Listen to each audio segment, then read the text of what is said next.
Hi everyone, I'm Wai Ron from the National Orchid Garden. Here in the nursery, we nurture orchids from seedlings until they flower. Today I will be sharing with you some tips on how to make your orchids flower again. Before buying an orchid, you need to find out the growing requirements for the plants and choose an orchid that suits your growing environment. Also, orchids that you buy are usually grown in orchid nursery under an optimum growing environment. Most orchids grown in Singapore are tropical orchids that need bright light, high humidity, ventilation, water and fertilizer to grow well and flower. When you bring an orchid home, it will take time to adapt to your home environment before flowering again.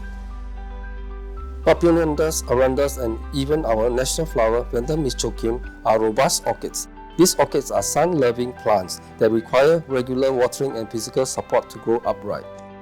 If the plants are grown well and have healthy roots and leaves, they should be able to flower.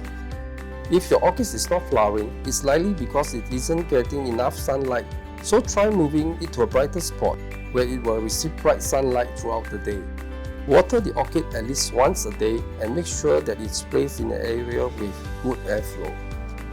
If your orchid is growing well but not flowering, you can try fertilizing it with a fertilizer that is high in phosphorus and potassium once or twice a week. Dendrobiums and cattleyas are commonly grown in balconies or in gardens. They do not like direct sunlight, and a moderate amount of light is sufficient for the plant. If your dendrobium or cattleya has dark green leaves, this means that the plant is not getting enough light. Shift the orchid to a brighter area and the plant should flower. Mini dendrobiums are easy to grow and are good for beginners. They are generally quite free-flowering, and if you provide them with the right care, they will produce more frequent blooms and longer sprays. This is a cattleya. Cattleyas will only flower when the pseudobulb mature. Cattleyas usually flower when the orchid is root-bound, so don't use pots that are too large. Phalaenopsis are popular apartment plants. If your Phalaenopsis plants are established and do not require repotting, just place them in a suitable environment. Don't remove the green flower spike, as it will continue to flower from the same flower spike.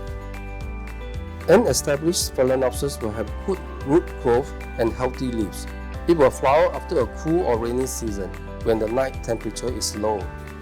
This orchid likes high humidity, and if your plant is dehydrated, it will become stunted and you won't have the energy to produce flowers. Phalaenopsis are susceptible to red spider mite infestation. Spider mites can be found under the leaves, so check the leaves frequently. A miticide can be used if your plant is being attacked by spider mites.